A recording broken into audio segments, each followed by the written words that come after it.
Hey, book and wine lovers, I have a question for you. What is better than getting lost in a swoon-worthy magical world? How about getting lost with a glass of the perfect wine? That's the entire idea behind Bookish Wine. They're a quarterly subscription club dedicated to the glorious genre of romantasy, and we are obsessed. Every 3 months, you get a beautiful special edition romantasy book and a bespoke artisan-crafted bottle of wine that is custom-made and labeled to match the world and theme of the featured book, plus some other additional surprises. They do the pairing, so all you have to do is sip, read, and escape into fantasy realms. Ready to upgrade your reading nights? Volume 2 is available to pre-order now. Head over to www.bookishwine.com. That's BOOKISHWINE.com and use our code Narratives and Nightcaps. Then you can start reading, sipping, and subscribing today. Narratives and discussions may cover heavy content. For more information and disclaimers, please visit narrativesandnightcaps.com and take care while listening. Welcome to Narratives and Nightcaps, books, beverages, and author conversations. I'm Bree, always ready to dive into new fantasy worlds and take a step back in time. I'm Megan, part critic, always team physical copy, and forever chasing good thrillers and a great plot twist. I'm Emily, your resident mood reader who thrives on chaos questions and lively book chats. And I'm Jordan, equal parts heart, humor, and high-functioning caffeine addict. I come with coffee in hand, wine on standby, and a Gilmore Girls quote for every occasion. Cheers! Cheers! Hello, welcome back. Happy New Year. Hi, ladies. Happy New Year. It is 2026. Oh my lord. Honestly, I'm ready because 2025 was not my year, so I'm putting everything in 2026. I'm like, let's do it. Fresh start. Here we go. Manifest it, girl. Manifest it. I love it. Yeah. I think mentally I'm still back in March 2025 when I had my second son, just because time has gone so fast that I'm in shock. We're here, but I'm here for it. I'm excited. I feel that. Fair. Well, every reader has a story, and one thing that we've never done on this show before is talk about how ours began. So, what better than at the start of the new year, the start of a new season, to do exactly that and talk a little bit about this podcast, why this podcast started, who we all are, how we all came together. We all have a lot of different tastes when it comes to books, obviously with some overlap and everything, but we thought we would just start by kind of kicking off season 4 of Narratives and Nightcaps with some more fun, maybe some chaos, maybe some personal, nothing's off the table. We'll see what happens. Before we do that, I have to apologize that I don't always sound like this.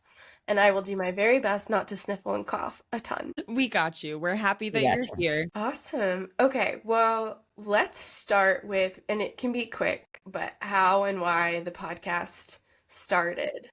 Megan, do you want to do it? Do you want me to do it? I feel like it's between you and I deciding.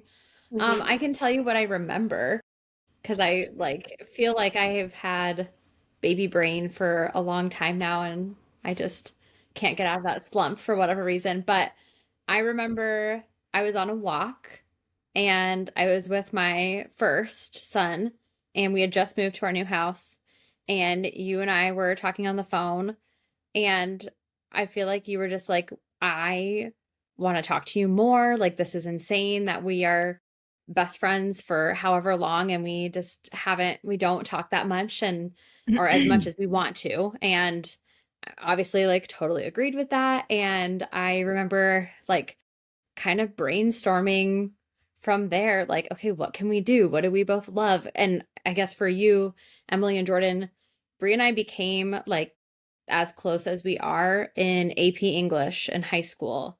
So I feel like books brought us together in a weird way. And so then I feel like it's evolved since then. I remember, excuse me, brainstorming oh, what's a cool name this could have? And we both love alliteration. So we're oh, let's do something this and this, the same sounds or whatever. And then feel like we were like, oh, narratives and nightcaps. Like, how cool is that? And that was 3 years ago that all happened. 4 years ago now that it all happened. So that's what I Wow. remember. Bree, if you have anything to add. Yeah, Cheers to your AP English teacher, wherever they may be. Mr. yeah, freaking Mr. Kibbe. Kibby. If you're Oh, listening, wow. thank you for being the true impetus for all of this. Mr. Kibby, yeah. So, no, I mean, I think that's pretty spot on. So there was a lot of that. At the time, I had just left a corporate job for the first time. Now I've done it twice. And that's a whole other story. But in all of this and wanting to do that, I was gonna be like freelancing, and so I had a lot more flexibility with what my life was gonna look like. And so that's, yeah, I think where we started, um, or that's at least a part of that was, okay, now, hey, like we both kind of have flexibility at least a little bit in terms of what our day to day is like. And so I will say we spent we spent quite a bit of time planning and prepping, and now when I look back on it though, I'm like, we did not do nearly enough. Um, Well, we didn't know what we were doing, we didn't but know what we were doing. I feel like we did have some good like brainstorming sessions. And obviously, I mean, if you've been a listener from the beginning, we've evolved so much now. Like this is not the same format at all that we used to do this in. And I think part of that is because we knew we would have a lot of time, but we didn't know how much time everything would take or not take. And Bree's the only one with this amazing production and editing and background experience. And I was just a talking head, and I still am just a talking head. And so I feel like we both kind of tried to be understanding of how much time and learned how much time everything was going to take too. So I think that's part of part of it. We did. We learned a lot. And I mean, the show evolved not only from us learning, but then from other opportunities. So Mhm. we never, I will say we've always kind of had a vision for the podcast, and I don't think we've ever lost sight of that, but like how we've accomplished that vision has definitely evolved, and we've adapted based on people's personal lives, and some planned and some unexpected, and we've had to shift things in the podcast.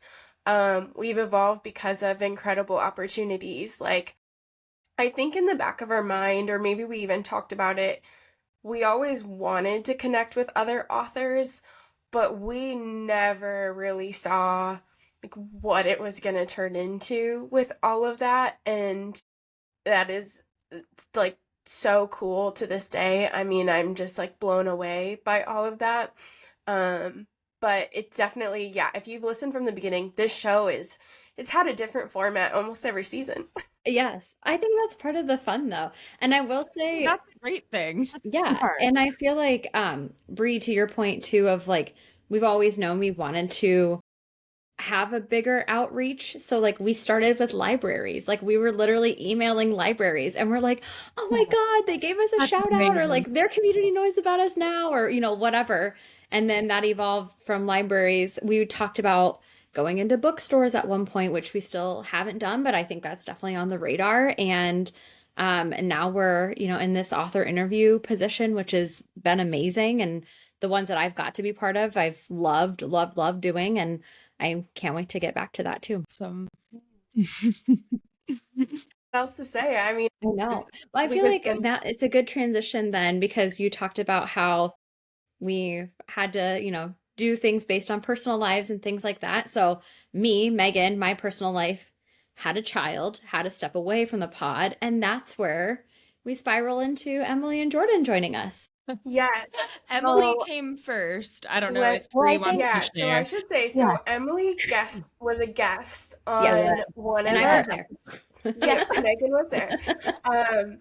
Emily was a guest yeah, on the podcast already. We had connected via yep, Bookstagram, yep. and I I think we all know this, but like Bookstagram can be a really amazing place, and then there are some people that like you just meet there and you almost like instantly connect with 100%. them, Yes. and you're just Yep. like, oh my gosh, are we friends now? We're friends now. We're doing this. We're friends now, right?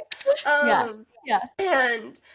And so we definitely like we felt that with Emily. And then when Megan was transitioning out temporarily, just like obviously was gonna have, I was kind of like, what are we gonna do? Um and so I had a couple of guests on. So like I had Rose on, who, like, shout out Rose, love you. That's another person that met through the book world. I actually met her because of um why can I think, like a book fair, but it wasn't a fair. Whatever. Nice, like Uh, a book festival or something. yeah. And another person that I met, and I was like, we're friends now, We're right? friends. Like Yeah. we're friends, Yeah. 100%. Um, and so I had Rose on, and then Jordan had actually like reached out too, because we were connected on Bookstagram, Yes. and I think you were like, hey, like, can we talk sometime? Like, I'd like to get to know you more, all this. Yeah. And so, like, we just got on a FaceTime one evening to chat Yes, a I bit. remember this. Yes, Yeah. yes, So yes, yes. insane. I don't think I Well, knew that. Well, no, it's funny so 'cause I was gonna say, Emily George, I was was our like, connection yeah. as well. Okay. So I was on a different podcast at the time, listener. If you want to go way, way back and you love alliterations as much as we do, I used to have a podcast as well called Tales Over Tales, right? Shout out to my husband who helped with that name. Um, but Emily had also, I mean, Emily's just a hustler. She's just a go-getter. I absolutely love it. And she and I connected, and we Yeah. did. We had one of those moments that Bree's talking about where it's like, oh my Well, gosh, are we friends? I want to tell that story, Jordan, because that was one of the things I had reserved for this. So you talk about Bookstagram being a place like that can be an amazing supportive place, and you meet readers and Yes. individuals, right, that you click with. And so I was getting Books and Bottles started again because I started Yes. it during Yes. COVID, and then like life happened and I like stepped away for like years. And I was in my corporate job, different one, but at the time going, I need like another outlet. I need a creative like outlet, and I love to read, and a place to connect with people that are not like, in my workplace.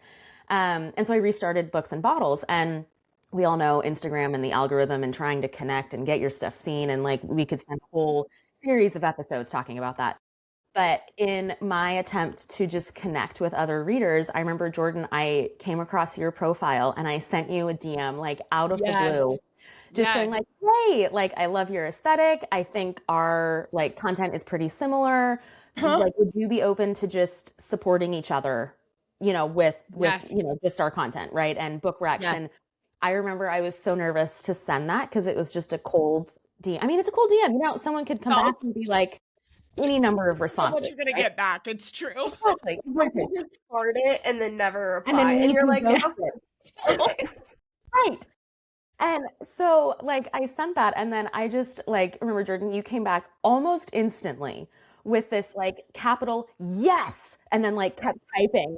And I was like, oh my gosh, good, we made friends. Like, this is great. And it just then snowballed from there. Well, and I Yeah. remember the episode that y'all had with the three of you together, because it was This Summer Will Be Different by Carly Fortune. I remember because I was spending part of the time that summer with my husband and his family on their farm in Missouri, and I had just read the book. And so I was like, first of all, I remember I was like, what is this, Narratives and Nightcaps, and why didn't I think of that name? Gosh dang it. And I was like, oh, it's Emily. I know Emily. And so that was the first episode that I listened to. And that was around the same time I went ahead and followed and messaged. And then Tales Over Tales just kind of full transparency, took a nosedive, and it's fine. It needed to take a nosedive. It was meant to. And I say that because I'm so, so grateful and so, so glad that I'm here. I had tales over tales with a couple other girlfriends of mine who are also really wonderful bookish friends. And then visions just sort of changed, right? And it wasn't the same thing anymore. And as I got the opportunity to get to know Brie and Emily a little bit better, listeners, that's kind of how I got to where I was today. And I didn't actually get to meet Megan until we recorded together for the first time, right? Because I think Correct. yeah. So there you go. Well, But yeah, and it's funny because I think like you and I were like the first two to hop on, and you're like, "Hi, I'm Jordan." And I'm like, "I've never met you before in my life. Like, I don't even. Am I on the right thing? Like, who are you?" sent the right link. What is Yes. this? Yes, Well, yes. and so I will say, so timing wise, like Jordan and I were talking, and I had said, I was like, I actually need, like, I need guest hosts for 3 more months, like October, November, December. I was like, I need guest hosts for 3 more months. And so we were like, well, what if we do a series that's 3 books long? Hence how we went into Crescent City. So Um, good. I know.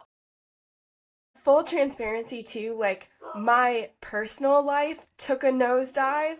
And so like this podcast, like the fact that it that it survived November of 2024 through mid 2025 is a huge credit to this entire team, because that's the thing, is like it wouldn't have been possible without everybody here, like truly.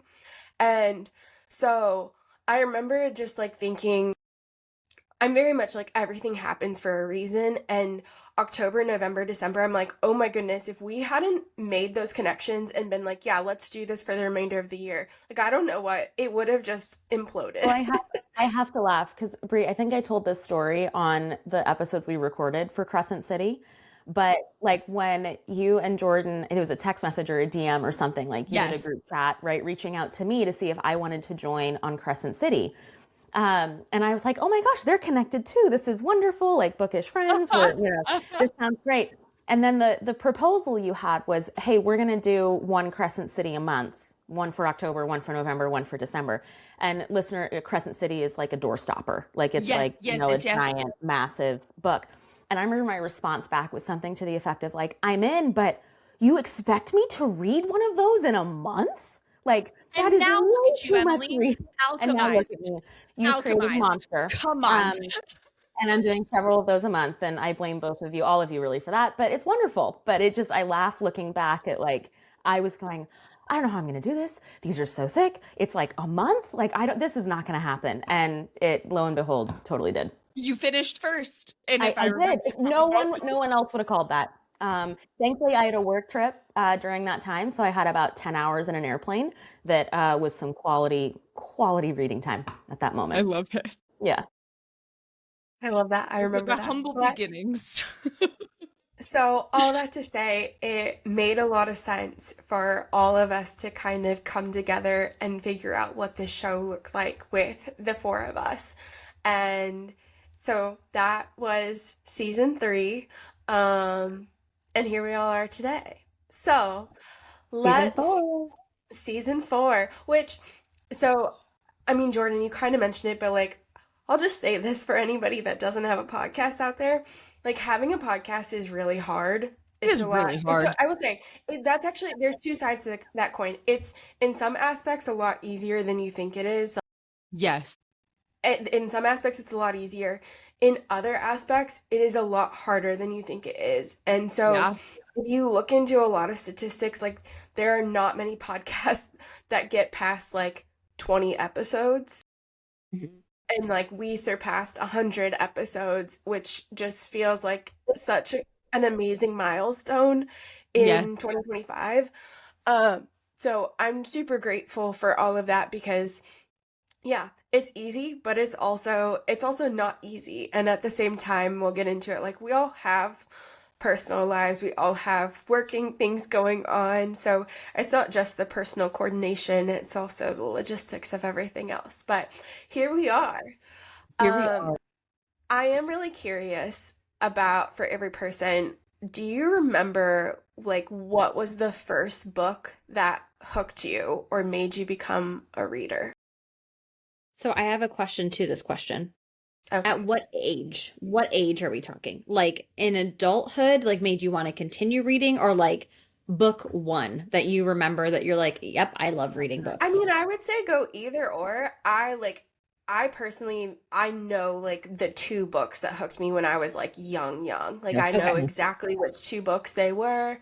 Um but if you want to say like I think that that's really typical of a lot of women our age. So if you know which book brought you back in adulthood, like I'm curious about what that was too. I don't have to go first.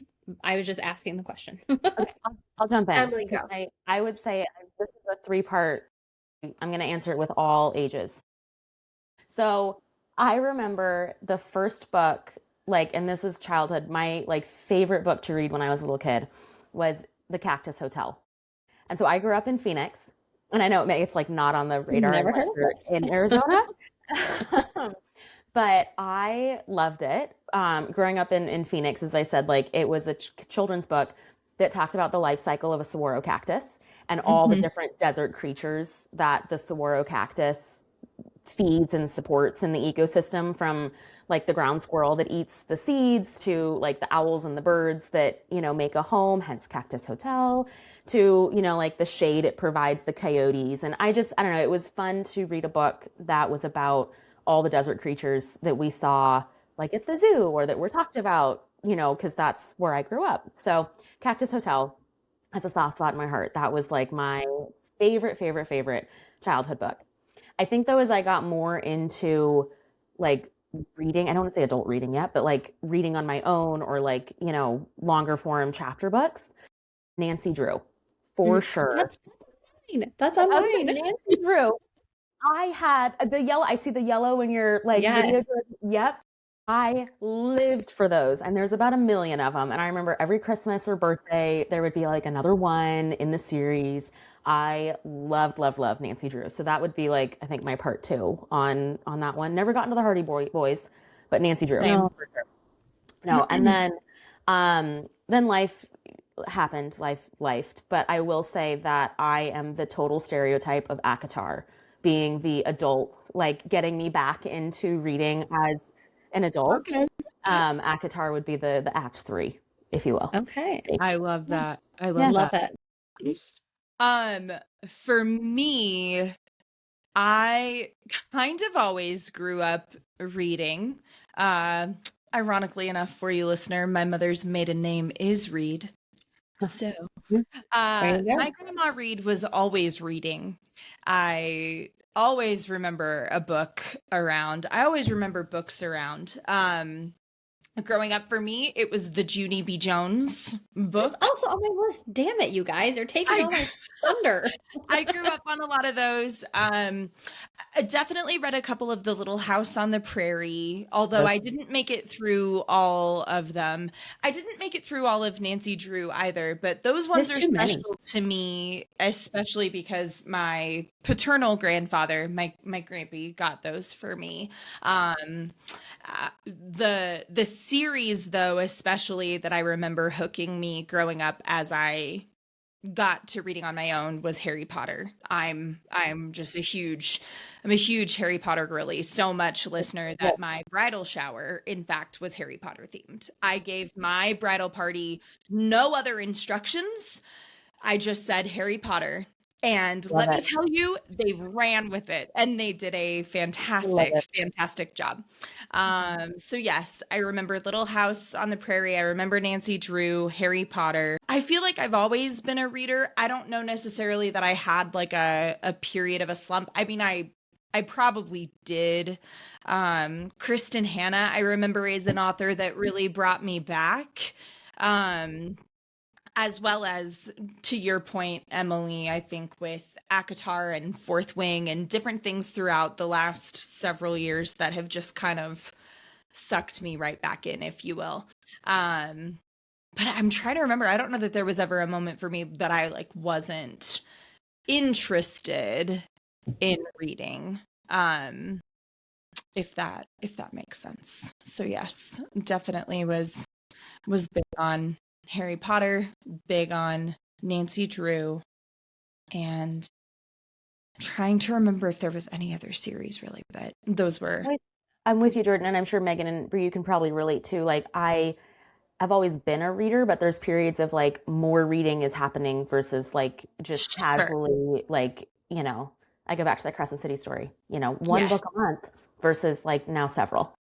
Yeah, I feel like I fell off in like college. Like I would probably pick up every now and then. Like I feel like high school, always reading, partly because I had to, partly because I wanted to. College, I feel like I was like, fuck that, I'm gonna go out more. So that I did that. And then I feel like I remember, I think one of the first books that really brought me back in adulthood, because you guys have already named my childhood ones, was probably like Girl on the Train, Woman in the Window, like those like kind of psychological thrillers that I was just kind of, or like Gone Girl. I remember that one being like, oh shit, like that one almost, I think that one is probably the most memorable because I had just graduated. I was living in my first place in Milwaukee. I was just had nothing else going on, and so I was just reading all the time. So I think those are the ones that kind of brought me back. And then I feel like that tells you, because I feel like you guys are more the fantasy readers, which is funny that like fantasy is what brought you back. And then for me, I feel like I'm more the thriller reader, and a thriller brought me back. So it's very fitting for all of us. No, I love that for you though. I'm right there with you on the Harry Potter. I had a couple other ones. So, like, Bridge to Terabithia was like a life-changing book for me. Remember staying up so late, way too late, reading it and crying, all of that. Um, Number the Stars was another one too. I think that one like sparked my interest in World War II, which now today makes a lot of sense that I still like historical fiction with the subgenre of World War II. I was also, when I was younger, I was obsessed with the Dear America books. Yes, I wrote those too. Those were the diary that was ones. my historical fiction spark. I loved those. I loved those. Yes. Yeah. The one about the Titanic, still stays with me. Yes. There you go. So those were a couple that I don't know, were really fundamental for me growing up for sure. And then similarly, I don't know that I ever really stopped reading. I definitely had moments where I didn't read as much as I do now, where it's constant. I do feel like I will say I read a lot of fantasy or like sci-fi growing up, a lot of like Greek mythology. To this day, I can't even remember the name of the trilogy. I'll figure it out one day. But like I read this trilogy in high school and it was based off of Greek mythology and I loved it. I was obsessed. I was so devastated with how the trilogy ended. I wrote a letter to the author about like how sad I was about the This book. is taking me back to The Correspondent by I was Regina like, I can't believe this is how it ended. Like, are you sure this is the last one? Because I remember like crying to my mom that I was like, I don't know if I can like physically move on from this book. Oh my God. Did the author write you back at all? No, she didn't because she was like, this little girl. I also, anyone read like the Blue is for Nightmares books? Blue is for nightmares, familiar, white but is for no. something, red is for something else. That was another series that I was like really into. But yeah, so, well, it is funny to see how it all connects to all of us today. Yes. I think Are that's you one guys- of the things, that is so fun about our conversations is we all have like similar book overlap a little bit on like the genres that we read. But I constantly adding books to my TBR that I would not have added. Like Megan, your thriller recommendations, there are some that I have They're absolutely so loved. good.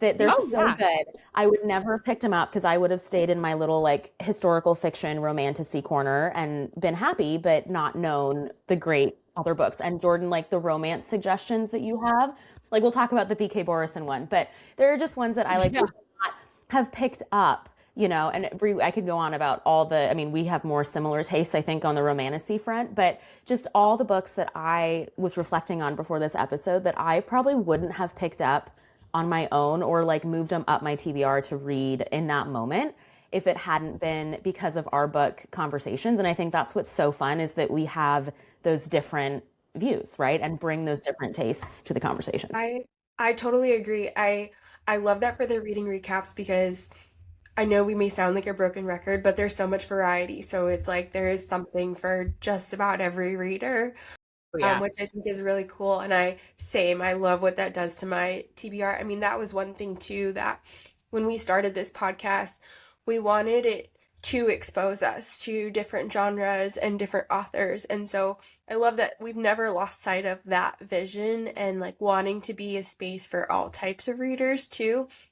And so I think that's really cool. And I think it's fun now with the four of us when, let's say, with the book club series, the series special and everything, we all have very different opinions on what. There's some overlap, of course, but it's fun to just be able to talk about it. And we don't all have the same perspective. We don't all have the same takeaway, but it's like any good book club.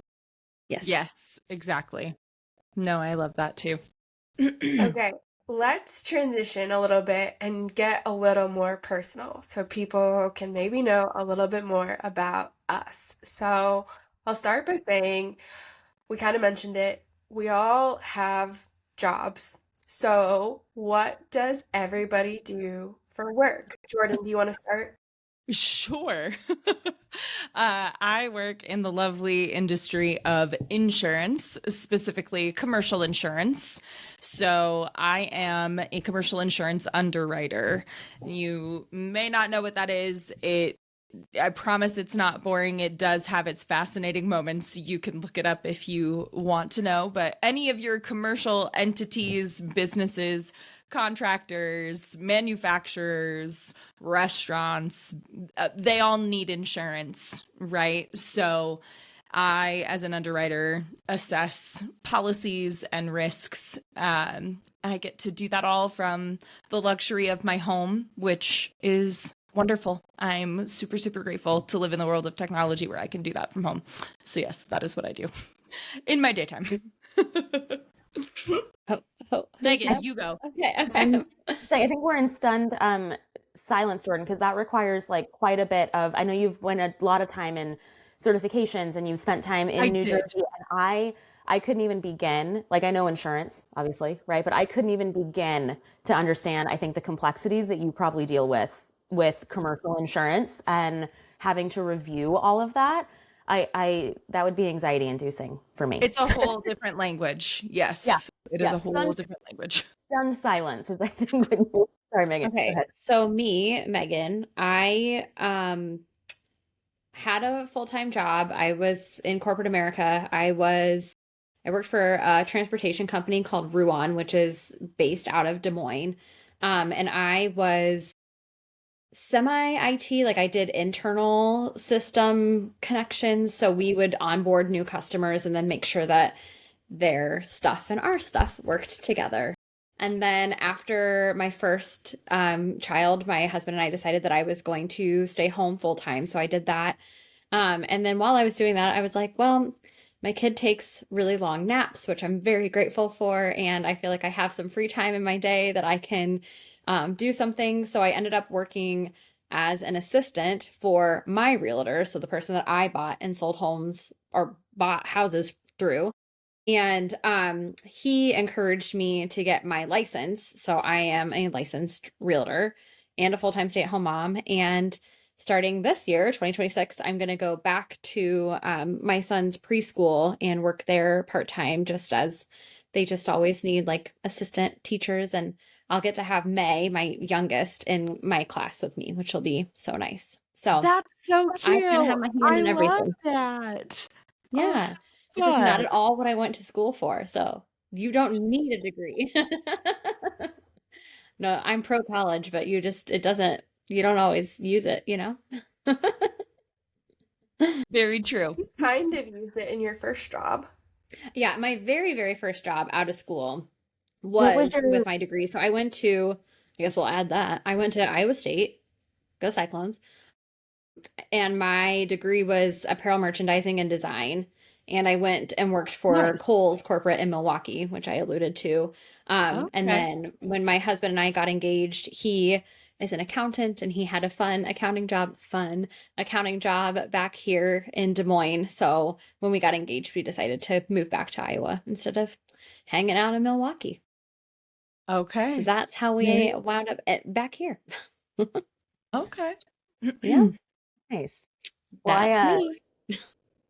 I can jump in, Megan, because I will echo your sentiment that I am 100% pro college. I went to the University of Washington, go dogs. But my current role is like not at all related to where I thought my degree. So I majored in international studies, and for a while I thought I was going to go like State Department ambassador or like, live Cool. abroad, and like that's where I thought I was headed. And then I took a class with a bunch of other people in my degree from two like 25-year vet State Department employees, right? And it was all about policy writing, and because there's a real art to, how do you condense these really complex issues to like a one-page dossier that can be reviewed quickly with a bunch of others. And so it was a class about how to write kind of for the State Department. And I loved the class. It was fascinating about how you really construct an argument. And I learned a lot from that respect. But I walked away from that class really, really turned away from that career path because the two professors were more jaded with just their outlook on life than I wanted myself to be after a full career in the State Department. And so I looked at that and I said, I think I need to look at a different path because after 25 years working for whomever, I don't want to maybe be quite so cynical in my outlook on life. So I finished up my degree and ended up working for Macy's. So Megan, I also did a retail, Yay. for Nice. one of our stores here. I managed a sales department for a little bit, and then ended up actually what I do today, which has been now fast forward like 10 plus years, right from that moment. So I work in logistics and freight forwarding. So think about like we're basically a travel agent for freight. So you see the Yeah. container ship. Girl, that was my job at Ruan, Oh, okay. partly. Okay, man, we've Yes. got parallel, yeah. So I Yeah, work it's in freight weird. forwarding. So I worked for, I'll leave names out, but I worked for a freight forwarder that's headquartered where I'm based in Washington. And then I recently, after my first son was born, moved to a different freight forwarding company so that I could have more flexibility working from home. Similar kind of vibe. But today, I manage the team that puts together our client proposals. So my team's global. So we partner with our salespeople and put together proposals to hopefully win new business. So it's fun. It's like all hours of the day sometimes. And I guess the connection between like what I went to school for and what I'm doing today is the international piece.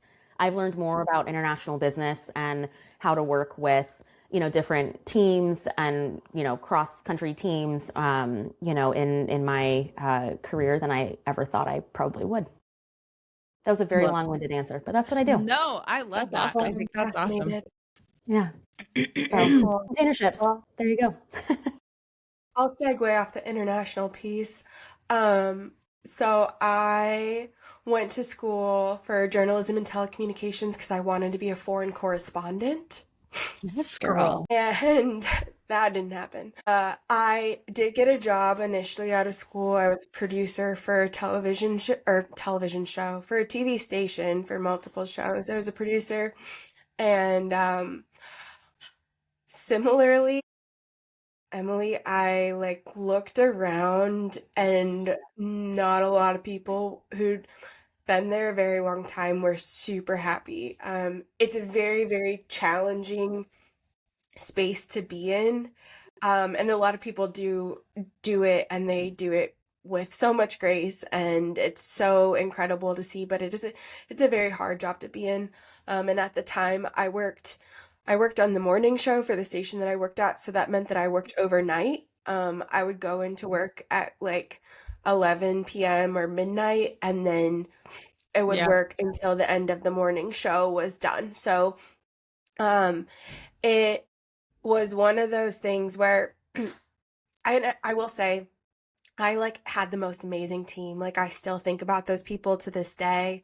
They were so cool and I loved working with them. And I actually really liked the job, but in terms of longevity and if it was something I really saw myself doing in the long term, that wasn't it anymore. So I transitioned into a role in marketing and business development. And I, part of that too was also because my now husband and I were living long distance. And it was very hard because he played baseball. And so I would get off work at like 8 or 9 in the morning and then drive across the state and get there around like 12:31 and then I would sleep until he came home in the evening and then I would drive back overnight like so it was just really challenging and challenging to be around family and all of that. So I transitioned to a role in business development and marketing and uh worked my way up that corporate ladder as one does.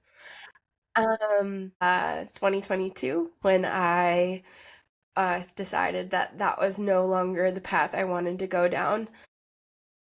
So, mentioned earlier, I freelance for a little bit, and in the process of all of that and starting this podcast, my mom and I were both freelancing. So my mom also has a television background. She has a media background and television consulting background, and she was doing a lot of PR freelancing and strategic communication freelancing, and we had some overlap with a lot of our work, and we said, what if we turn this into an actual business? And so that is a very short story of how the Craft Co., which is a marketing and PR small business, was formed. It is the production company of this podcast. For other reasons, which if you're interested in how to like about podcasting, DM us and I'm happy to go into that a little bit more. So the Craft Co was founded and so I'm a partner and I'm the content strategist for the clients of the Craft. I love Very that. cool. And you're very good at your job. 100%. Yes, you are the best. Thank you. Including wrangling the three of us to make Yes. sure that all of our episodes and content are flawless. Just Bree, absolute shout out to you because it's not easy Yes. to Yes. wrangle us sometimes. So thank you. Yes. No, this is the highlight of most of my weeks and days. So totally good. Well, if you listen to any of our American Royals stories, you know that Jordan like dropped a bombshell on us in Yes. the last episode. I want to hear the story. Yes. So, Jordan, we have to know, and take as long as you need. We Okay, have to let's go. know how you met your husband. Okay. So, my husband and I actually met through Facebook. Funny story, we met through a connections page, a group page on Facebook. So, listener, I've also alluded to my spiritual walk as well on this podcast. I've alluded to my faith. I am a Christian. I'm a disciple. I follow Jesus. I have studied the Bible and I go to church regularly, just non-denominational Christian, right? And the sort of international churches of Christ that my husband and I are both a part of had this shared connections page on Facebook. And we met virtually height of COVID, June 2020. right? He saw a post that I was tagged in and immediately slid into those DMs, sent me a friend request. And he was living in Missouri at the time. I was living in Arizona. I grew up in Arizona, just kind of like Emily as well, listener.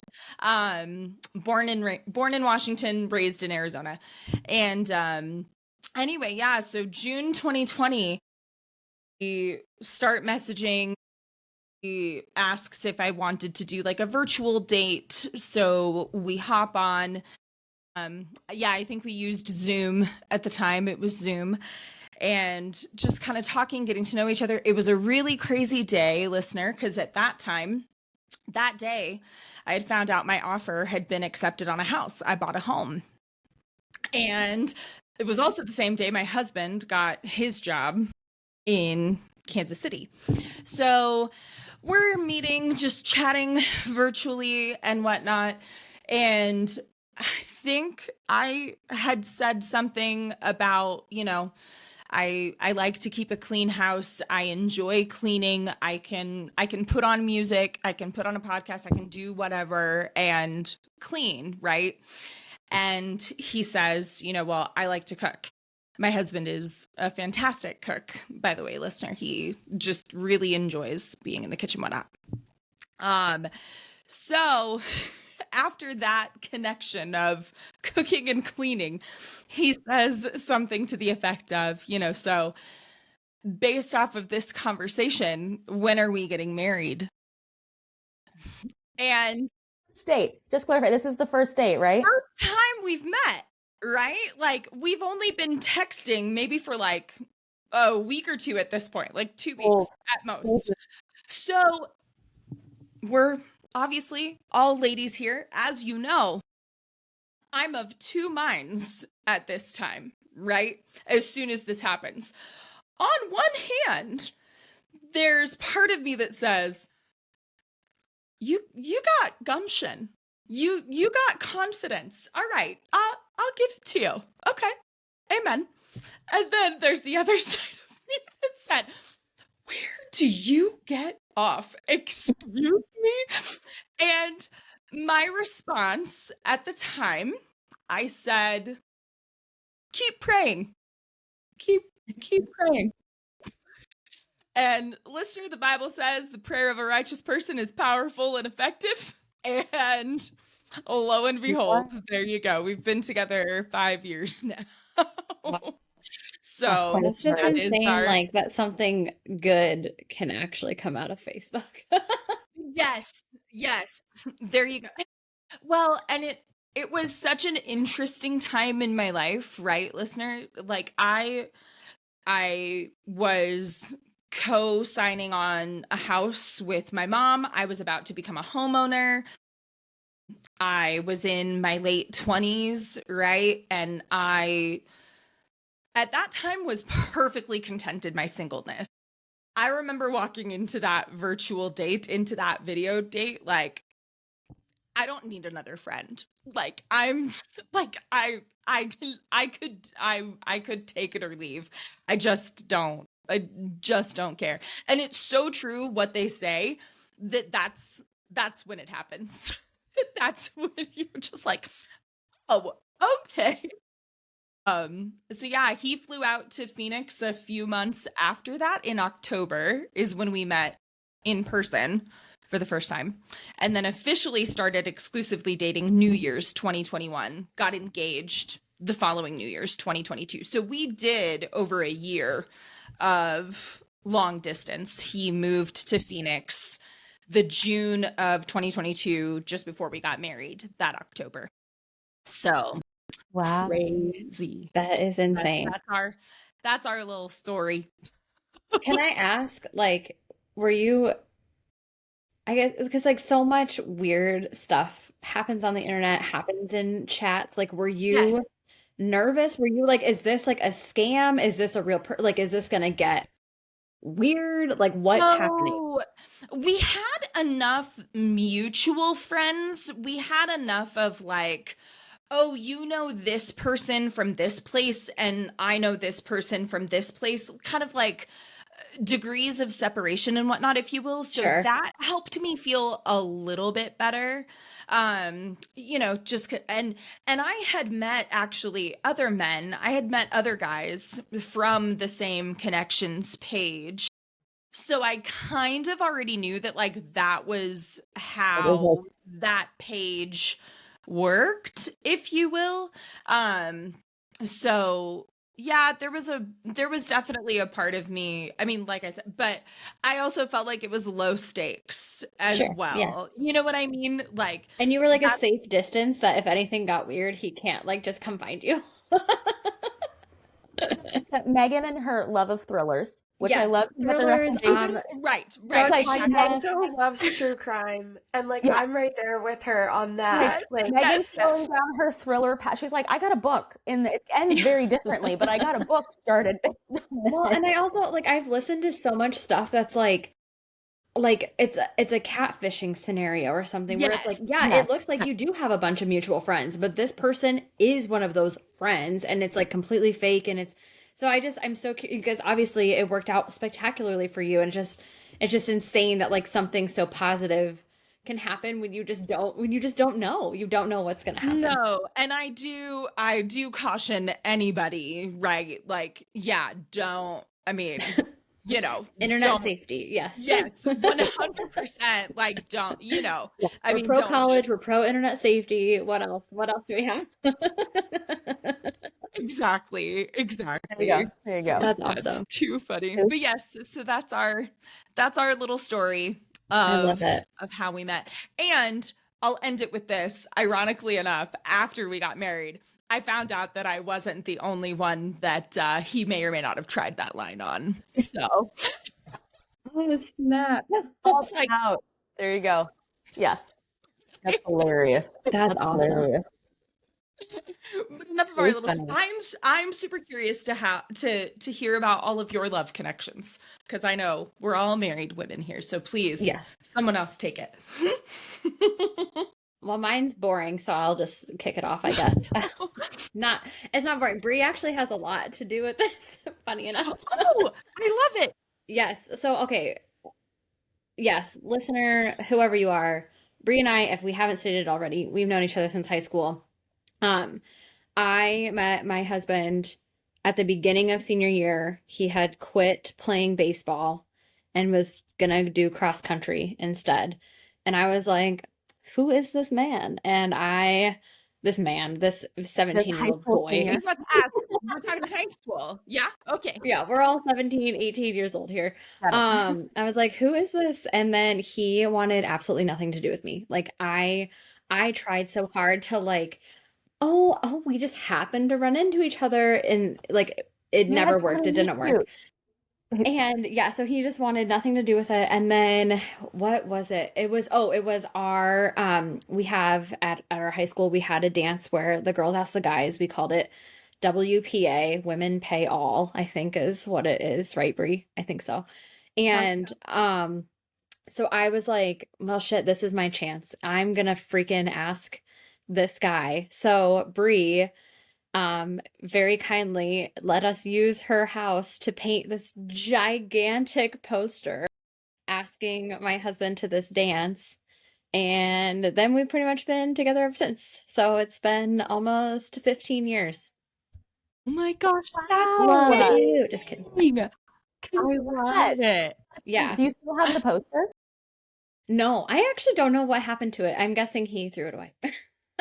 He said yes and then wadded up because we went to his house. We put it up in his Showed up room. at his house. Yeah. Without And him like and he there. wasn't home. So that was also like my first time meeting his sister, his mom, who were probably like, what are these crazy I'm girls looking- doing? Like, here's this giant poster, and he's. Oh, He was that's awesome. You guys, do you know where he was? Brie, do you remember this? No, He I was- do know. I think I He know. was But at- go. he was at a ping pong tournament. Listen, ping So- pong was the pickleball of its You day. know, he Okay. won. He got second place in like state ping pong. He's Wait, like a from legit baseball? ping pong. For For a baseball, 17-year-old. You guys remember he was 17.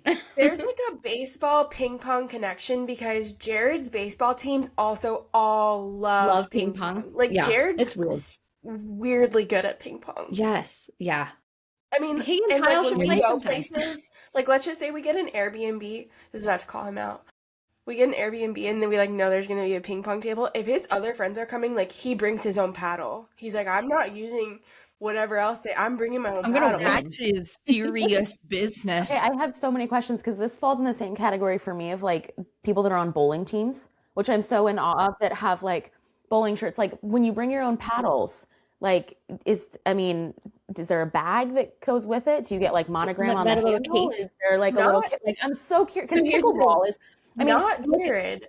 Yeah. And I don't think it's like an expensive paddle. It's just like the one It's just he his. insists on It's using. the fact that it's his. No, but to Emily's point, like you can have monogrammed bowling balls. Yeah. You can have your Like the shirts. t-shirt and the bat and the bowling bags. Oh yeah. I mean, Oh, my yeah. goodness, look at pickleball. There's like pickleball Christmas ornaments. And I found a link the other day for like pasta in the shape of pickleball paddles and like all sorts. Like it has gone off the Pickleball rails. pasta. So I don't think we have a photo. I don't think we have a photo of that day with Megan asking Kyle, But we but do there have is a a different photo one. out there of, huh? I said we What'd have you a say? different photo that you're going We to have talk a about. different, yeah, we have a different photo because we helped another friend, Grace, also ask a guy to WPA, and it was full on blizzarding, like full blizzard. And so there is a picture of the three of us standing in my house, and like all you see are our eyes Because we're like we are so just bundled. bundled up. And we're all standing there, and we went out in that blizzard to make it happen. And dang it. That's he And said are yes. Grace and That's this all that guy matters. still together? No, God, no. Oh, No. see, He that just got married though. Not that long ago. Oh my gosh. That is too funny. I love that.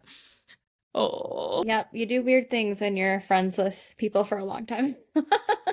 Turns I just out. also love like hearing stories of how people asked each other to dances in high school. I feel like there's a creative like element to it.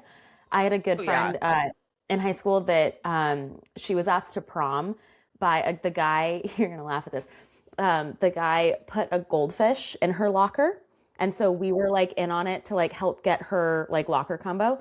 So the goldfish was not in there for very long. No goldfish were harmed in the asking of Okay. this. Like the goldfish lived. Preface that now. We also, third point, love animals.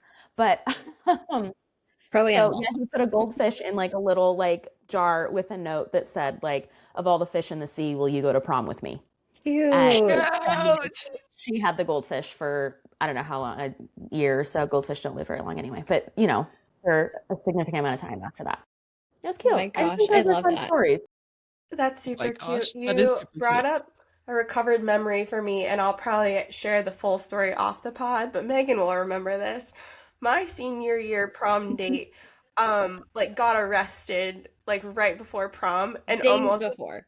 like yeah, and almost like wasn't able to go. And mind you guys, like I barely knew him. Barely knew him. But he killed a And goldfish? No. he didn't kill a goldfish. No. But yeah, literal days before, and like to the point, and so where we grew up, it's not a big place. Like it's not a big town. And so like while I was getting my hair done for prom, women in the hair salon out of a movie were talking about it, and I was just sitting there like And that's who I'm going with. I was like, and that's my prom date. Yeah. Because I remember you were like, Megan, what do I do? What do we do? Yeah. Um, Oh. Yeah. So did you end up going Wow. with someone else? No, he was able to go, and I went with him, and we had a fine time. I don't know that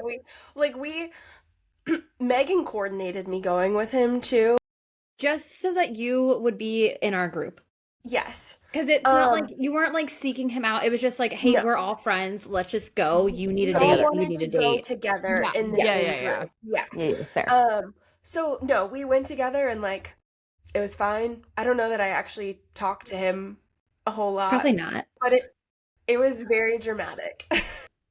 It was. It was so fun. More dramatic or less dramatic than how you met your husband? Yeah. Because we still haven't heard Brie and Oh yeah, Emily's you too. stories of how they met their spouses. I'll share mine in a second. Emily, go. Even though I got to hear Emily's Man, that too. was the fastest ping pong return across the pond. No, I don't mind going. So I don't know. Ours is it's fun, but it's not, I think, anything unique. So we both went to the University of Washington, which is how we met, and we just had mutual friends when we were there. So we actually ended up meeting at my husband's apartment. He had an apartment with 3 other guys that they shared, and they had an apartment party. And so I went with like mutual friends, and we ended up playing beer pong together, and we won and exchanged numbers, and then didn't really talk until our senior year. So like, we like fun. had some mutual friends. We like had each other's numbers. We'd see each other at, the library or like on the way to class, every now and then. And I would say we're friendly, but like not like nothing, came of it. And then right before we started our senior year, he sent me a text message like out of the blue, that was basically like, I always regretted not asking you out. Like, we're going into our last, year of college. Like, would you want to go out with me when we're both back on campus? And I feel like, Megan, I kind of went down the path like you were talking about. I was like, whoa, whoa, whoa.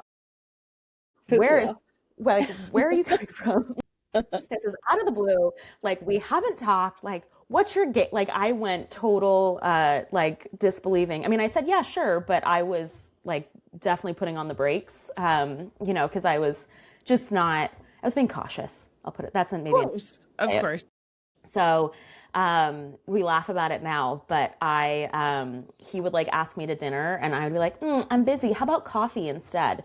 So the number of coffee dates that we went on like was astronomical. And I only learned later that he didn't like coffee at the time. But he liked you. Yeah, which was super sweet. Now he's a full coffee drinker because we have children and don't sleep. But it was like it was cute that I learned later. But yeah, then it just kind of snowballed, and we ended up then dating, for a while, and then here we are, and it's been, gosh, I think together, if I'm doing the math right, this is going to be recorded, so now I'm like on the record. But yeah, we've been married for 8 years and together for 12, 13. Wow. That's wonderful. Yeah. Love that. That's cute. That's cute.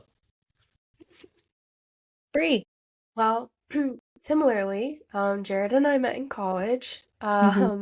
So I moved down to Florida to go to the University of Florida, go Gators.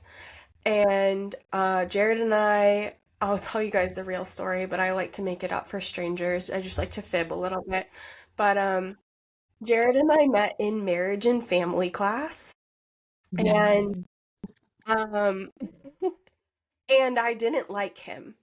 And I'll tell you why I didn't like him. So it was the spring semester, and this is just like a gen ed. Like, this is one of those classes you take. You're like, okay, easy credits. No, Yeah. there's a reason that baseball players are Yeah. taking the class. And I had a family member back in Iowa pass away, and I was gonna fly back home for the funeral and everything, and I was gonna miss the first exam for it. And our professor was like, I need proof. I need to see your plane ticket. I want to see a pamphlet from the funeral. I need proof that this happened. So that's all good. No big deal. Jared also missed the first exam. He overslept. And it was no big deal. So I didn't care for him like a whole lot.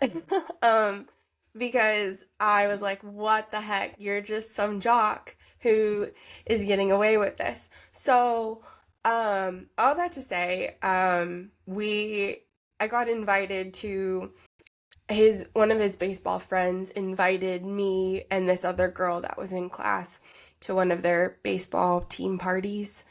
And I went home to a bunch of my friends and I was like, I got invited to this party. And they were like, we're going. There's no way we're not going. We have to go.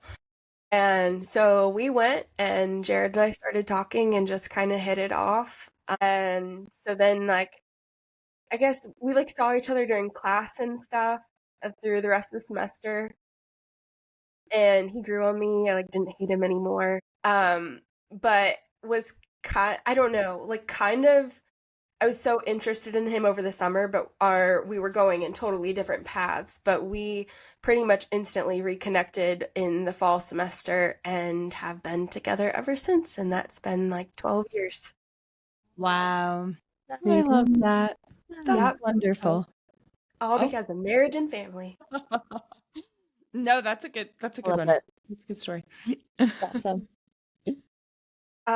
So I'm sure you all know this, but because we've talked about them, you've likely heard them before. But let's talk about our pets, our little ones. Who has pets? How many pets do you have? What kinds are they? Emily, we want to start? Yeah, Sure. girl. So I've got 2 dogs and a cat. We've got 2 labs, a black lab named Dyson. Yes, after the vacuum cleaner. And then a chocolate lab named Bruce. And then a cat named Kirby. Kirby's a tuxedo Oh, kitty for any like cat listeners. cute. He is, I think, part dog, honestly. They're so funny. Like they're just constant shenanigans. The stories and pictures I think I could share, like Dyson at one point as a puppy ate a door in our house. Our my dogs have been wrestling so much that one of them punched themselves through the drywall. Like our cat climbs our Christmas tree every year. Like literally anything in a sitcom that you could put together. I left to go pick up my kids from school, and I came back, and one of our dogs had eaten the trash can. So it's a never a dull moment. Like I think about the book and the movie Marley and Me, if you've seen that. Um, that is like Bruce to a T. He's the younger one, and then Dyson like goes along with for the ride, but pretends to be the good boy. And I'm like, you both are equally guilty. And Kirby That is one, secretly the mastermind of all of them. Marley and Me, and then The Art of Racing in the Rain. I Yeah, just they're die every they're time. great. But those are my boys, all Herbie boys. likes to make appearances on the pod, but I know. So like we're in my office, but like he likes to sit over there, and sometimes if he's really still for a while, I'm like, I'll just let you be, and like it's fine. And then the minute we start recording, he's like, dit, dit, dit, dit, dit. I'm like, you're done. You're done. You're off. You have not been invited. now Oh, that there are video apps, people might actually see all of that. Although I was thinking about that and I was like, oh my gosh, our first video app and my nose is just getting redder and redder, and everyone's gonna watch me blow my nose. this is gonna be our first video ad. Yeah. Oh I boy, said, I'm over here like, oh. I Why look like this. we talked about like it's gone through a whole series. Got to start Yes. somewhere, you know? Yeah. Yeah. Well, today's So the day, this is Megan. Today's yeah, the you'll day. see the evolution of me as this progresses. Did you want to go, Megan? Any for Oh, babies? sure. Any pets? Yes. We have one. Her name is Millie. Millie Girl. Millie Girl Miller, to be specific, MGM. And she is a shepherd mix. I don't know. Okay. People think she looks like an Australian shepherd. She looks kind of like a border collie. We rescued her as a puppy, and she's all black except for her white chest, and then she has 4 white paws, and she's so wonderful. But I have seen so many, and I can relate to this so hardcore. And Emily, maybe you do too. I've seen so many videos recently of like, the women are talking about their dogs and how they were like the first baby, and then they're like, and now this is like the biggest thing I have postpartum rage against. And I felt that to my core because after having kids, I love my dog so much, but everything she does makes me so upset. Oh gosh. I like Funny. can't handle it. It's funny you say that because literally, like when I had, after both of my boys, right? They talk about, leaving the house is important for like mental health, even if it's just a walk or like, right, you need to like get out of your bubble at some point. And the biggest anxiety inducing stress was leaving the house. And what do I do with my dogs that destroy It wasn't like me and the baby being out in the world. It was like my dogs and what I would come home to have to clean up. Yes.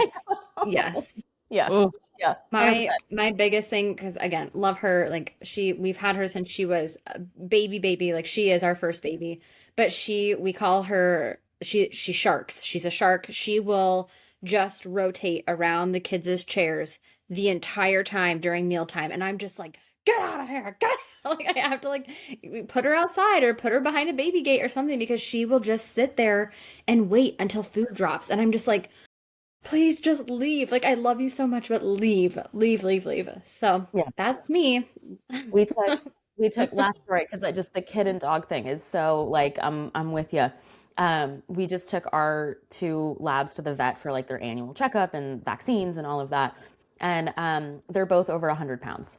Like if you know labs, they're not typically that. Like they are big boys, and it's because they're getting fed every time our kids eat. They eat the Hmm. puffs and the all like whether it's falling on the floor or not, they will sneak stuff off the tray. So yeah, I'm like, diet for all of you. yeah. My God, that is too hmm that is too funny. Yeah. Well, Bree, do you want to go or do you want me to go? I don't care. I can go. Um, I have one dog. His name is Kai. He's an Australian Shepherd, and he is my soul dog. He's the reason for my existence. Like, He's um, so cute. he is my baby. Yeah, there's not much else to say. Like, I adore him. I tell him like we bought a house for him. The world revolves around him. Like it's his world. We just live in it. So I'm slightly obsessed with him, but he's my How old baby. is how old is Kai? Kai will be 9 in Oh, January. So he's a yeah, distinguished gentleman. Yes. he is. He's not always mature like a 9-year-old, but Well, um, but there's an yes, he is. energy factor. Yeah. There is. So he is an Aussie, and like that plays a factor for sure. When it gets cooler here, like all bets are off because he loves cool weather. I feel bad because he hates the heat, and we live in Florida, and he despises it. We took him up to Iowa one time, and he met Millie, and he like loves snow and he loves cold. When we were up there, that it was actual temperature, it was like -30 out, so not even wind chill. It was very, very, very cold. And he wanted to just sit out there. Like he didn't care if anybody came. And he's my shadow. Like we go almost everywhere together. We do everything together. And he was like, "No, I'll sit out here. It's totally fine." Like he did not want to come inside. He loves the cold. So funny. So funny. And how Wow. old, I forgot to ask, how old's MGM? She is 9, going to be 10, 2026 this Okay. year. Dang. Yeah. Dang. So We've precious. got Dyson is 7, Bruce is 4, and Kirby is 2 or 3. Unclear, but 2 or 3. Baby and run in the house. Oh, Port Kirby is was a Portland street cat that we found, and well, I should say my sister-in-law found and rescued before a snowstorm, and she already had 2 cats, and so I said I'll take him. So we don't really know how old he is, but his street catness sort of runs the roost. There you go. That's so funny. I have one dog. I have a Yorkie Terrier. His name is Kona. He is absolutely the love of my life. I mean, I love my husband, but Kona is the love of my life. He is 5. He was a COVID pup. He was born July 2020. I brought him home Labor Day weekend.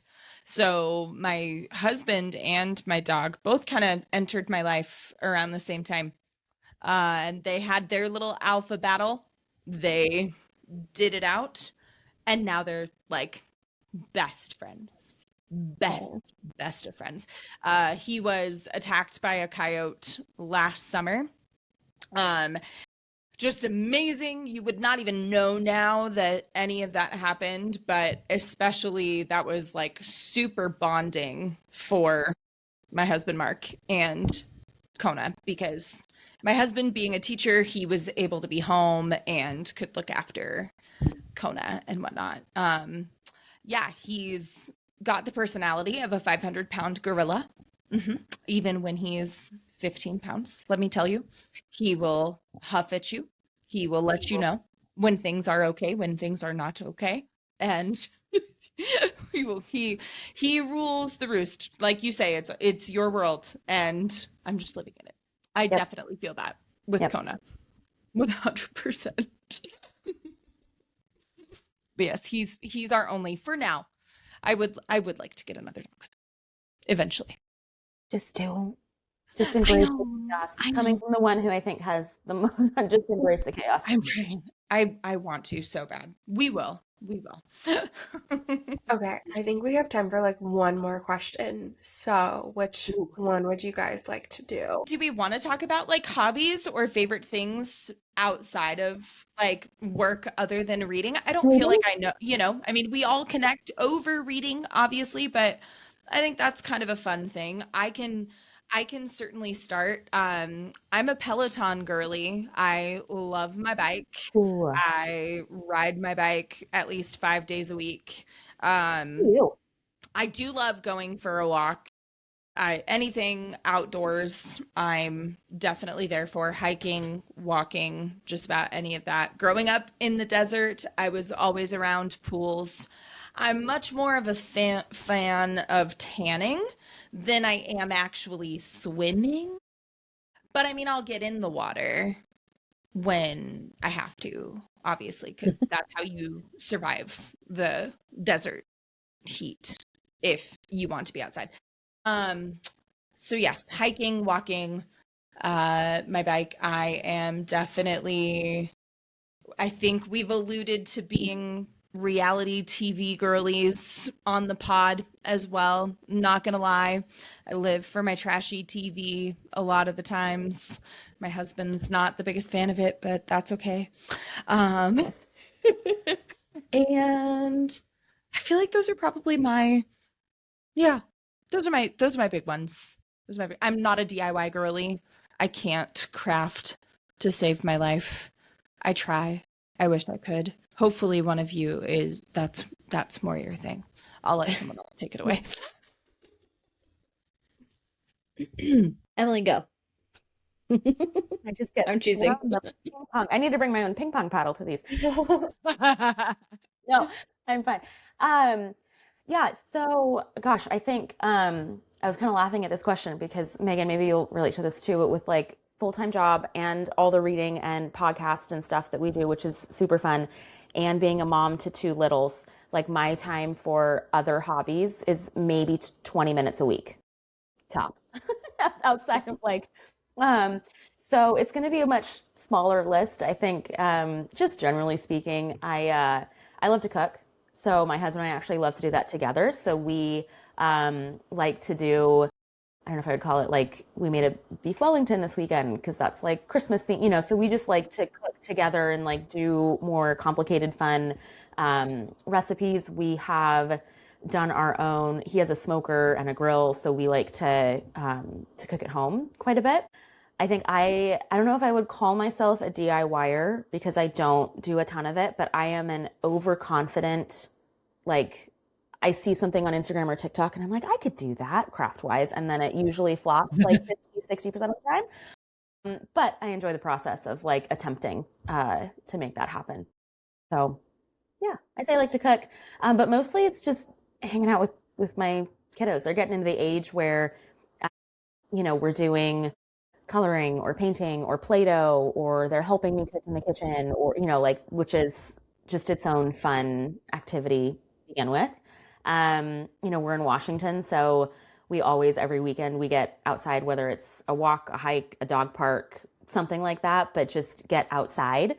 And I do enjoy, I've got a gym that I go to that's local here with some other friends of mine that go. So it's nice to escape there.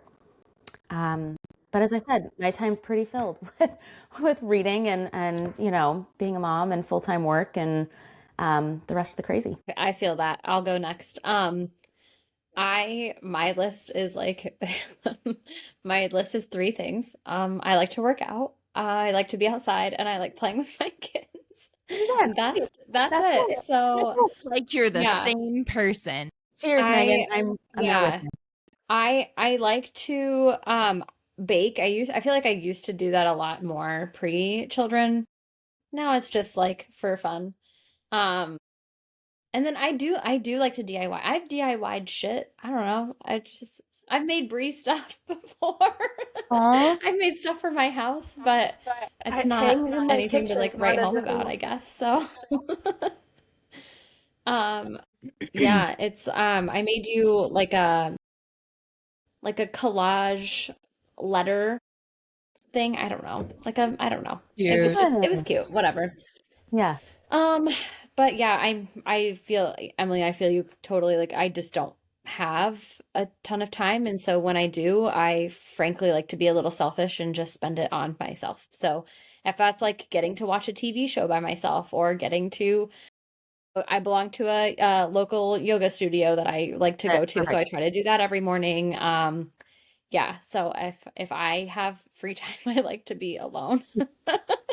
For me, it's like I'm gonna go get a pedicure or go to the gym or do Yes. something. Yeah. Yep. Yeah, Yeah. yeah.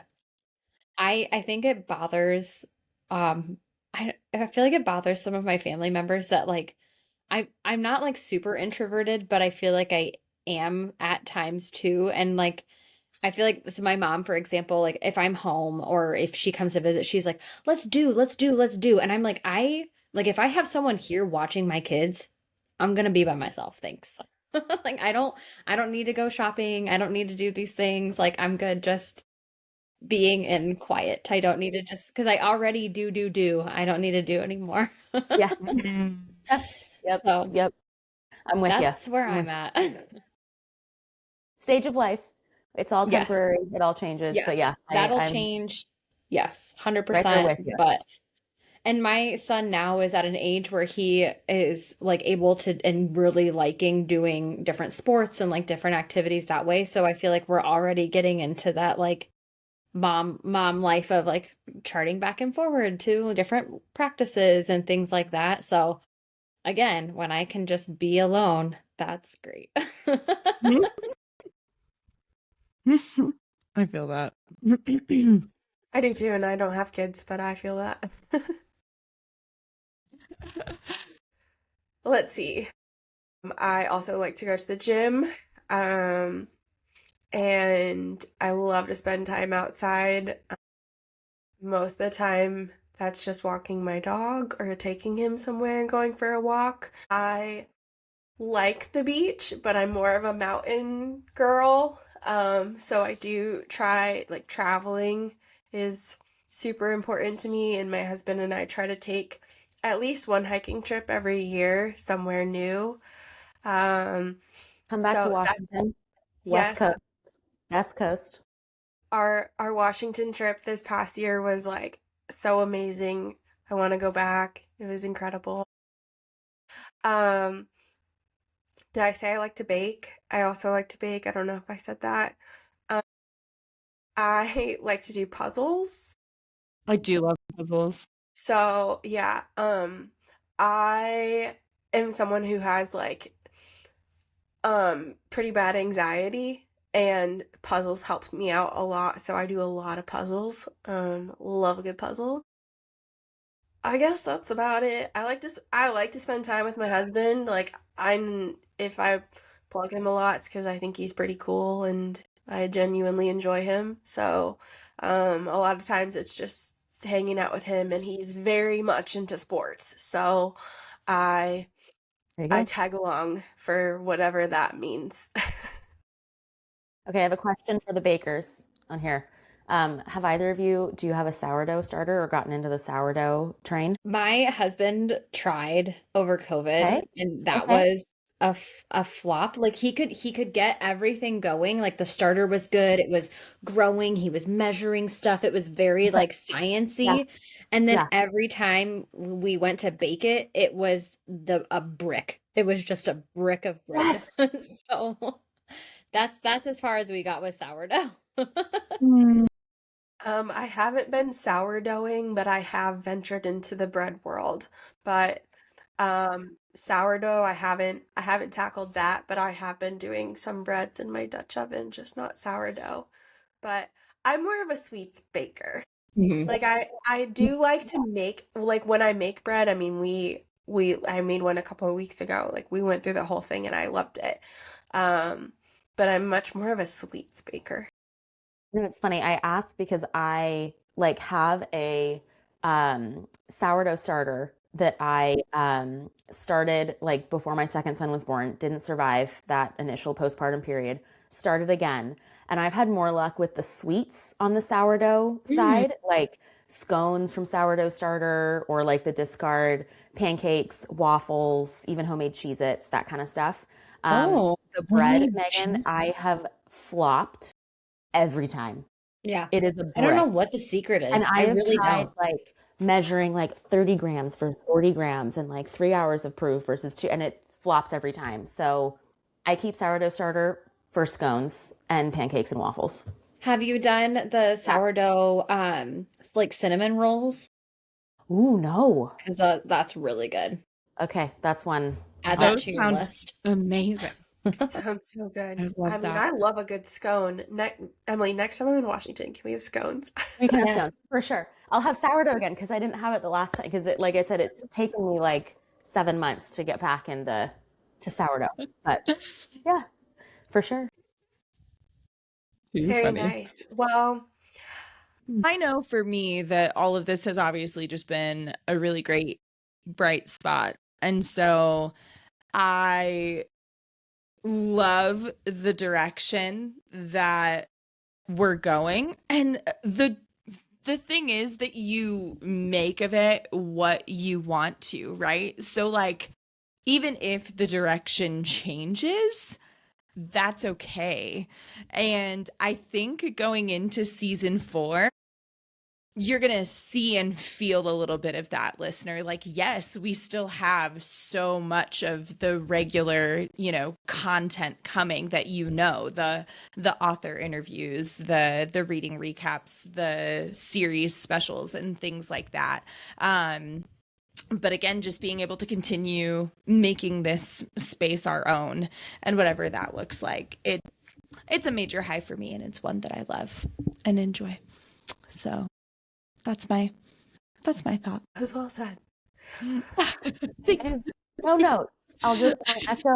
I think Jordan, what you're saying. I when I started my own little books and bottles journey on Instagram, um, didn't think it would evolve into like a full-blown podcast partnership and co-hosting, and I am so thrilled that it has.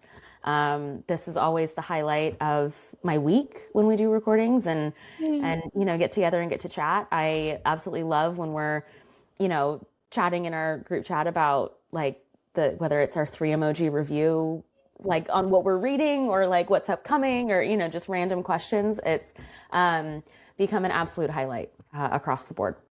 And I do say, I think we talked about this already, but a lot of that goes to Bree, your production on the back end too. Yes. Because while I feel like we're all doing a lot of reading and putting our notes together and like sharing creative ideas, there's a lot on the back end, and just thank you for all that you do to make all of us look good as talking heads on here when these get published. Yeah. Well, thanks, but it is, I mean, going back to there are elements of podcasting that are easy and there are elements that are hard. Having a team and multiple voices and lots of ideas that we can kind of bounce off of, and everybody has something new and unique to bring to the table helps a lot with making some of the harder things easier. So it's 100% a group effort. Everybody contributes in their own different ways. So, um, And I mean, I will say, like, I'm really grateful for that with, like, how the show has grown. It's awesome that it's, like, naturally grown with the four of us, too, to have more people available or working on different aspects and contributing to different things. So, um, that's, yeah, it's exciting. I mean, I've often had a lot of nerves about this podcast, but I also know one thing I love is, like, Megan and I said this from day one. We were like, it just always has to be fun. Like, it always has to be a good time. And like you guys have said, we've never lost sight of that in some harder times. Like, this show has always been a bright spot, and I hope that it's like a cheerful spot for listeners too, whether they are wanting to learn about new authors or also want to try a different genre or just like hearing a little bit of our chaos that happens in some of our chats. Like, I hope that it's that type of space too. So, Yeah. For sure. okay. I think like I mean what you've been saying, Bree, too, and we've said this from the beginning, but we're our own boss with this. You know, we can make this how we want it to go. And I think that we've done such a great job evolving and getting to that point and continuing to do so. And if something doesn't work one week, then we can say, oh, we'll scrap it, we'll move it to the next week. You know, like whatever works that way. And I think that is such a beautiful thing of having a podcast and doing it with people that we want to do it with. And just again, like realizing we all, as you guys have learned, have lives outside of this, and knowing that we can work through things and still get together and have these discussions and have our moments of tangents and our moments of chaos, and all of that is just, it's always what I look forward to too. So I'll echo what everyone else has said. And we have a lot coming up this season, a lot already scheduled. So I thought just real quick we'd talk about a couple of the things that we're starting this season off with. So first, just this month and next month, we have three authors that are going to be joining us on the show. The first is Lissy Lopez with Stranded Serenade. This is a World War II historical fiction, like we were talking about, definitely right up our alley with that. So really excited to chat with her. We're also going to have Malcolm Kent, who has A Gift Before Dying coming out. I know. So this one's like right up Megan's alley for sure with that one. And then like I was joking with Jared. I was like, we have like two men scheduled to come on the podcast. And I was like, I can count on one hand the number of men we've had on the show. There you Seriously. go. So we're gonna, and the other one is for a different month. And then also in February, we're gonna have Sophia Robleda with the other Moctezuma girls. So another historical fiction, but totally different time period and location. So that's the authors that we have coming up January, February, more already on the schedule for the rest of the year. On that note, though, I wanted to say, like, we've had a few authors reach out before and ask how to come onto the show.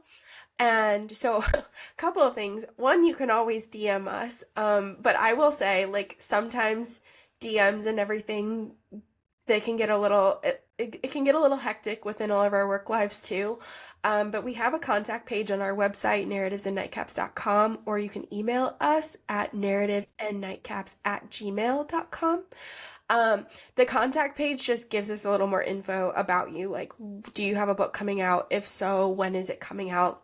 And all of that said, if you are wanting to be featured around the time that your book is coming out, the more notice you can give us, the better. I would say typically like a 4 to 6 month period is really helpful, just because our schedule amazingly does get filled up rather quickly.